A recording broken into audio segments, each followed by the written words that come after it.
ओम शांति। 12 सितंबर 2025। मीठे बच्चे, तुम्हारी पढ़ाई का सारा मदार है योग पर। योग से ही आत्मा पवित्र बनती है, विकर्म विनाश होते हैं। प्रश्न: कई बच्चे बाप का बनकर फिर हाथ छोड़ देते हैं, कारण क्या होता है? उत्तर: बाप को पूरी रीति न पहचानने के कारण, पूरा निश्चय बुद्धि न होने के कारण 8-10 वर्ष के बाद भी बाप को फारकती दे देते हैं, हाथ छोड़ देते हैं, पद भ्रष्ट हो जाता है। दूसरा, क्रिमिनल आई होने से माया की ग्रहचारी बैठ जाती है, अवस्था नीचे ऊपर होती रहती है, तो भी पढ़ाई छूट जाती है।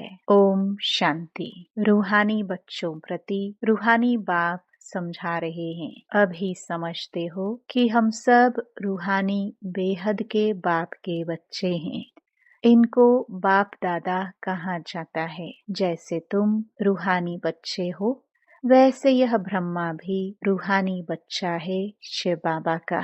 शिव बाबा को रथ तो जरूर चाहिए ना, इसलिए जैसे तुम आत्माओं को ऑर्गन्स मिले हुए हैं कर्म करने के लिए, वैसे शिव बाबा का भी यह रथ है, क्योंकि यह कर्म क्षेत्र है जहाँ कर्म करना होता है। वह है घर जहाँ आत्माएं रहती हैं। आत्मा ने जाना है हमारा घर शांति धाम है, वहाँ यह खेल नहीं होता, बत्तियां आदि कुछ नहीं होती, सिर्फ आत्माएं रहती हैं। यहाँ आती हैं पाठ बजाने। तुम्हारी बुद्धि में है यह बेहद का ड्रामा है। जो एक्टर्स हैं उन्हों की एक्ट शुरू से लेकर अंत तक तुम बच्चे नंबरवार पुरुषार्थ अनुसार जानते हो। यहाँ कोई साधु संत आदि नहीं समझाते हैं। यहाँ हम बच्चे बेहद के बाप पास बैठे हैं। अब हमको वापस जाना है। पवित्र तो जरूर बनना है आत्मा को। ऐसे नहीं कि शरीर भी यहाँ पवित्र बनना है, नहीं, आत्मा पवित्र बनती है। शरीर तो पवित्र तब बने जब 5 तत्व भी सतो प्रधान हो। अब तुम्हारी आत्मा पुरुषार्थ कर पावन बन रही है। वहाँ आत्मा और शरीर दोनों पवित्र होते हैं, यहाँ नहीं हो सकते। आत्मा पवित्र बन जाती है तो फिर पुराना शरीर छोड़ती है, फिर नए तत्वों से नए शरीर बनते हैं। तुम जानते हो हमारी आत्मा बेहद के बाप को याद करती है व नहीं करती है, यह तो हर एक को अपने से पूछना है। पढ़ाई का सारा मदार है योग पर। पढ़ाई तो सहज है, समझ गए हैं कि चक्र कैसे फिरता है। मुख्य है ही याद की यात्रा। यह अंदर गुप्त है, देखने में थोड़े ही आता है। बाबा नहीं कह सकते कि यह बहुत याद करते हैं व कम। हाँ, ज्ञान के लिए बता सकेंगे कि यह ज्ञान में बहुत तीखा है। याद का तो कुछ देखने में नहीं आता है। ज्ञान मुख से बोला जाता है, याद तो है अजपा जाप। जाप अक्षर भक्ति मार्ग का है। जाप माना कोई का नाम जपना। यहाँ तो आत्मा को अपने बाप को याद करना है। तुम जानते हो हम बाप को याद करते करते पवित्र बनते बनते मुक्ति धाम शांति धाम में जाकर पहुँचेंगे। ऐसे नहीं कि ड्रामा से मुक्त हो जाएंगे। मुक्ति का अर्थ है दुख से मुक्त हो, शांति धाम जाए, फिर सुख धाम में आएंगे। पवित्र जो बनते हैं वह सुख भोगते हैं। अपवित्र मनुष्य उन्हों की खिदमत करते हैं। पवित्र की महिमा है, इसमें ही मेहनत है। आंखें बड़ा धोखा देती है, गिर पड़ते हैं। नीचे ऊपर तो सबको होना पड़ता है। ग्रहचारी सबको लगती है। भल बाबा कहते, बच्चे भी समझा सकते हैं। फिर कहते हैं माता गुरु चाहिए, क्योंकि अब माता गुरु का सिस्टम चलता है। आगे पिताओं का था, अभी पहले पहले कलश माताओं को मिलता है। माताएं मेजॉरिटी में हैं। कुमारियां राखी बांधती हैं पवित्रता के लिए। भगवान कहते हैं काम महाशत्रु है, इस पर जीत पहनो। रक्षाबंधन पवित्रता की निशानी है। वो लोग राखी बांधते हैं, पवित्र तो बनते नहीं हैं। वह सब हैं आर्टिफिशियल राखी, कोई पावन बनाने वाले नहीं हैं। इसमें तो ज्ञान चाहिए। अभी तुम राखी बांधते हो, अर्थ भी समझाते हो, यह प्रतिज्ञा कराते हैं। जैसे सिख लोगों को कंगन निशानी होती है, परंतु पवित्र तो बनते नहीं। पतित को पावन बनाने वाला सर्व का सद्गति दाता एक है, वह भी देहधारी नहीं है। पानी की गंगा तो इन आँखों से देखने में आती है।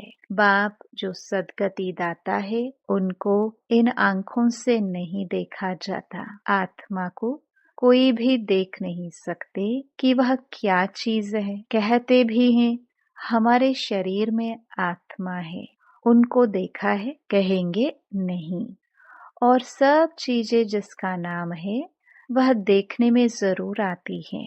आत्मा का भी नाम तो है। कहते भी हैं भ्रकटी के बीच चमकता है अजब सितारा, परंतु देखने में नहीं आते हैं। परमात्मा को भी याद करते हैं, देखने में कुछ नहीं आएगा। लक्ष्मी नारायण को देखा जाता है इन आँखों से। लिंग की भल पूजा करते हैं, परंतु वह कोई यथार्थ रीति तो नहीं है ना। देखते हुए भी जानते नहीं है परमात्मा क्या, यह कोई नहीं जान सकते। आत्मा तो बहुत छोटी बिंदी है, देखने में नहीं आती है। न आत्मा को न परमात्मा को देखा जा सकता है, जाना जाता है। अभी तुम जानते हो हमारा बाबा आया हुआ है इनमें। इस शरीर की अपनी आत्मा भी है। फिर परमपिता परमात्मा कहते हैं मैं इनके रथ पर विराजमान हूँ, इसलिए बाप दादा कहते हो। अब दादा को तो इन आँखों से देखते हो, बाप को नहीं देखते हो। जानते हो बाबा ज्ञान का सागर है, वह इस शरीर द्वारा हमको ज्ञान सुना रहे हैं। वह ज्ञान का सागर पतित पावन है। निराकार रास्ता कैसे बताएंगे? प्रेरणा से तो कोई काम नहीं होता। भगवान आते हैं यह किसको भी पता नहीं है। शिव जयंती भी मनाते हैं तो जरूर यहाँ आता होगा ना, तुम जानते हो। अभी वह हमको पढ़ा रहे हैं। बाबा इसमें आकर पढ़ाते हैं। बाप को पूरी रीति न पहचानने कारण, निश्चय बुद्धि न होने कारण 8-10 वर्ष के बाद भी फारकती दे देते हैं। माया बिल्कुल ही अंधा बना देती है। बाप का बनकर फिर छोड़ देते हैं तो पद भ्रष्ट हो जाता है। अब तुम बच्चों को बाप का परिचय मिला है तो औरों को भी देना है। ऋषि मुनि आदि सब नेति नेति करते गए, आगे तुम भी जानते नहीं थे। अभी तुम कहेंगे हाँ हम जानते हैं, तो आस्तिक हो गए। सृष्टि का चक्र कैसे फिरता है यह भी तुम जानते हो। सारी दुनिया और तुम खुद इस पढ़ाई के पहले नास्तिक थे। अब बाप ने समझाया है तो तुम कहते हो हमको परमपिता परमात्मा बाप ने समझाया है, आस्तिक बनाया है। हम रचता और रचना के आदि मध्य अंत को नहीं जानते थे। बाप है रचता। बाप ही संगम पर आकर नई दुनिया की स्थापना भी करते हैं और पुरानी दुनिया का विनाश भी करते हैं। पुरानी दुनिया के विनाश के लिए यह महाभारत लड़ाई है, जिसके लिए समझते हैं उस समय श्री कृष्ण था। अभी तुम समझते हो निराकार बाप था, उनको देखा नहीं जाता है। श्री कृष्ण का तो चित्र है, देखा जाता है। शिव को देख नहीं सकते। श्री कृष्ण तो है सत्युग का प्रिंस, वही फीचर्स फिर हो ना सके। श्री कृष्ण भी कब कैसे आया यह भी कोई नहीं जानते। श्री कृष्ण को कंस की जेल में दिखाते हैं। कंस सतयुग में था क्या? यह हो कैसे सकता? कंस असुर को कहा जाता है। इस समय सारी आसुरी संप्रदाय है ना, एक दो को मारते काटते रहते हैं। दैवी दुनिया थी यह भूल गए हैं। ईश्वरीय दैवी दुनिया ईश्वर ने स्थापन की, यह भी तुम्हारी बुद्धि में है, नंबरवार पुरुषार्थ अनुसार। अभी तुम हो ईश्वरीय परिवार, फिर वहाँ होंगे दैवी परिवार। इस समय ईश्वर तुमको लायक बना रहे हैं स्वर्ग का देवी देवता बनाने। बाप पढ़ा रहे हैं। इस संगम युग को कोई भी नहीं जानते। कोई भी शास्त्र में इस पुरुषोत्तम युग की बात नहीं है। पुरुषोत्तम युग अर्थात जहाँ पुरुषोत्तम बनना होता है। सतयुग को कहेंगे पुरुषोत्तम युग। इस समय तो मनुष्य पुरुषोत्तम नहीं है, इनको तो कनिष्ठ तमो प्रधान कहेंगे। यह सब बातें सिवाय तुम ब्राह्मणों के और कोई नहीं समझ सकते। बाप कहते हैं यह है आसुरी भ्रष्टाचारी दुनिया। सतयुग में ऐसा कोई वातावरण नहीं होता। वह थी श्रेष्ठाचारी दुनिया, उन्हों के चित्र हैं। बरोबर यह श्रेष्ठाचारी दुनिया के मालिक थे। भारत के राजाए होकर गए हैं जो पूजे जाते हैं। पूज्य पवित्र थे जो ही फिर पुजारी बने। पुजारी भक्ति मार्ग को, पूज्य ज्ञान मार्ग को कहा जाता है। पूज्य सो पुजारी, पुजारी फिर पूज्य कैसे बनते हैं यह भी तुम जानते हो। इस दुनिया में पूज्य एक भी हो ना सके। पूज्य परमपिता परमात्मा और देवताओं को ही कहा जाता है। परमपिता परमात्मा है सबका पूज्य। सब धर्म वाले उनकी पूजा करते हैं। ऐसे बाप का जन्म यहाँ ही गाया जाता है। शिव जयंती है ना, परंतु मनुष्यों को कुछ पता नहीं कि उनका जन्म भारत में होता है। आजकल तो शिव जयंती की हॉलिडे भी नहीं करते। जयंती मनाओ ना मनाओ तुम्हारी मर्जी, ऑफिशियल हॉलिडे नहीं है। जो शिव जयंती को नहीं मानते हैं वह तो अपने काम पर चले जाते हैं। बहुत धर्म है ना। सतयुग में ऐसी बातें होती नहीं, वहाँ यह वातावरण ही नहीं। सतयुग है ही नई दुनिया, एक धर्म। वहाँ यह पता नहीं पड़ता कि हमारे पीछे चंद्रवंशी राज्य होगा। यहाँ तुम सब जानते हो ये पास्ट हो गया है। सतयुग में तुम होंगे, वहाँ किस पास्ट को याद करेंगे? पास्ट तो हुआ कलयुग। उनकी हिस्ट्री ज्योग्राफी सुनने से क्या फायदा? यहाँ तुम जानते हो हम बाबा के पास बैठे हैं। बाबा टीचर भी है, सतगुरु भी है। बाप आए हैं सबकी सदगति करने। सभी आत्माओं को जरूर ले जाएंगे। मनुष्य तो देह अभिमान में आकर कहते हैं सब मिट्टी में मिल जाना है। यह नहीं समझते आत्माएं तो चली जाएंगी, बाकी यह शरीर मिट्टी के बने हुए हैं। यह पुराना शरीर खत्म हो जाता। हम आत्मा एक शरीर छोड़ दूसरा जाए लेती हैं। यह इस दुनिया में हमारा अंतिम जन्म है। सब पतित हैं, सदैव पावन तो कोई रह नहीं सकते। सतो प्रधान सतो रजो तमो होते ही हैं। वो लोग तो कह देते सब ईश्वर के ही रूप हैं। ईश्वर ने अपने अनेक रूप बनाए हैं खेल पाल करने के लिए। हिसाब किताब कुछ नहीं जानते, न खेल पाल करने वाले को जानते हैं। बाप ही बैठकर वर्ल्ड की हिस्ट्री ज्योग्राफी समझाते हैं। खेल में हर एक का पार्ट अलग अलग है, सबका पोजीशन अलग अलग है। जो जैसा पोजीशन वाला होता है उनकी महिमा होती है। ये सब बातें बाप संगम पर ही समझाते हैं। सतयुग में फिर सतयुग का पाठ चलेगा, वहाँ यह बातें नहीं होंगी। यहाँ तुमको सृष्टि चक्र का ज्ञान बुद्धि में फिरता रहता है। तुम्हारा नाम ही है स्वदर्शन चक्रधारी। लक्ष्मी नारायण को थोड़े ही स्वदर्शन चक्र दिया जाता है। यह है ही यहाँ के मूल वतन में सिर्फ आत्माएं रहती हैं। सूक्ष्म वतन में कुछ नहीं। मनुष्य, जानवर, पशु पक्षी आदि सब यहाँ होते हैं। सतयुग में मोर आदि दिखाते हैं। ऐसे नहीं कि वहाँ मोर के पंख निकाल पहनते हैं। मोर को थोड़ी दुख देंगे। ऐसा भी नहीं मोर का गिरा हुआ पंख ताज में लगाएंगे। नहीं, ताज में भी झूठी निशानी दे दी है। वहाँ सब खूबसूरत चीजें होती हैं। गंदी कोई चीज का नाम निशान नहीं। ऐसी कोई चीज नहीं होती जिसको देखकर घृणा आए। यहाँ तो घृणा आती है ना। वहाँ जानवरों को भी दुख नहीं होता है। सतयुग कितना फर्स्ट क्लास होगा। नाम ही है स्वर्ग, हेवन, नई दुनिया।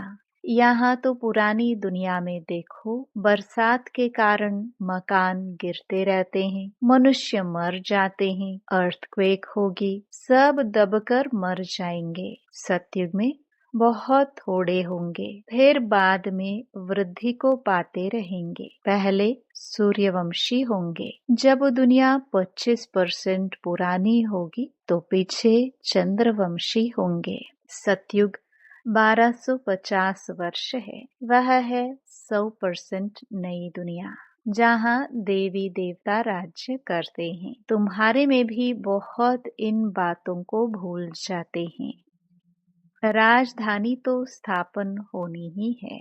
हार्ट फेल नहीं होना है। पुरुषार्थ की बात है। बाप सभी बच्चों से एक समान तदबीर पुरुषार्थ कराते हैं। तुम अपने लिए विश्व पर स्वर्ग की बादशाही स्थापन करते हो। अपने को देखना है, हम क्या बनेंगे। अच्छा, मीठे मीठे सिखिलदे बच्चों प्रति माता पिता बाप दादा का याद प्यार और गुड मॉर्निंग। रूहानी बाप की रूहानी बच्चों को नमस्ते।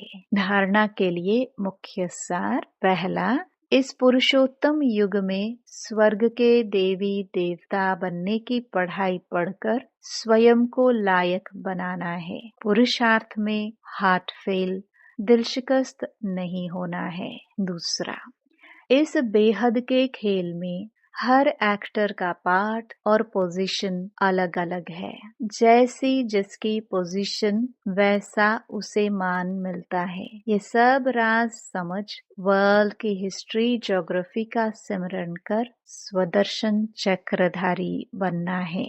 वरदान, बाप की हर श्रीमत का पालन करने वाले सच्चे स्नेही आशिक भव। जो बच्चे सदा एक बाप के स्नेह में लवलीन रहते हैं, उन्हें बाप का हर बोल प्यारा लगता है। क्वेश्चन समाप्त हो जाते हैं। ब्राह्मण जन्म का फाउंडेशन स्नेह है। जो स्नेही आशिक आत्माएं हैं, उन्हें बाप की श्रीमत पालन करने में मुश्किल का अनुभव नहीं होता है। स्नेह के कारण सदा यही उमंग रहता कि बाबा ने जो कहा है वह मेरे प्रति कहा है, मुझे करना है। स्नेही आत्माएं बड़ी दिल वाली होती हैं, इसलिए उनके लिए हर बड़ी बात भी छोटी हो जाती है।